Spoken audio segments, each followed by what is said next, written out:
Hey guys, now this is a little lesson for you. Now, look, this was a clone. Now I got her, I'm not going to show you the top part, but I got her around, say, here, right?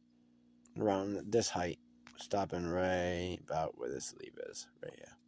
Okay, see how green it is in the bottom? How nice, and yeah, they cut the leaves, but look, the old growth, nice. It's nice and green, healthy. Now, when I mix up the soil, obviously my soil ratios weren't correct, which happens. As you can see, on the newer growth, you start to burn right there and here. But look at the top. Now you can tell these clones have, from their riot cubes that they were in, gone into the actual medium itself. Like, I don't know if you could say, there's a root riot plug, and you could tell it expanded from there into the medium by, if you look, like I said, you can see that new growth. You can see where the burn is, and then you see the new growth on the top, where it's a totally, completely different color, which you can tell it's reached into the new medium. Yes, it has some deficiencies, not much. Looks like a little magnesium and a little bit of nitrogen, nothing bad. But as you can see, the other clone I took, this was the one I took. These were all bought. This was mine. As you can see in this cheetah piss clone I took to save it from the brink of death, basically, my mother plant. She's going to be flowered out. But as you can see, it's nice and healthy and green all the way from the bottom. Now, this here, another way to tell that a clone's actually rooting is seeing this. This is the Heckin Chonker that I have outside by Dirty Bird. I kept it because it's just so dense. You can tell just already the structure, the internodal structure is very, very dense. There's another cheetah piss here. This is actually a better way to show you the cheetah piss. This is the organic original runts, Heckin Chonker, cheetah piss here. But look, as I said, you see the nitrogen deficiency it's getting, as it has on those yellow leaves. I don't know why it's that bright, but anyways, that and the clawing, that's just from overwatering. But see the green in the middle? That's because it's just starting to take up nutrients from its roots. And that's how you know they're starting to root. I see the new growth here.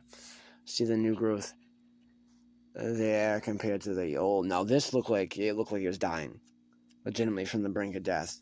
But now, see that little new growth? That will come into shoots and start to look like that. Obviously, that old stuff will be trimmed off. Now here, the first plant I showed you, we got Josh D's OG, which is Josh D. He was supposedly the creator of OG Kush. Here we got the Wi-Fi OG or White Fire OG. We got Permanent Marker. I love this. This is my favorite strain.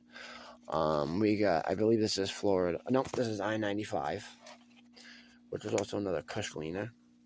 We got, this is FL Florida OG. And now, as you can see, I've been training them with a little bit of, it's called malts. It's a plant tie that we used to use in floral that I use. It's thin wire. And I just use it just to bend them over. Nothing hardcore. And then this here is Permanent Chimera.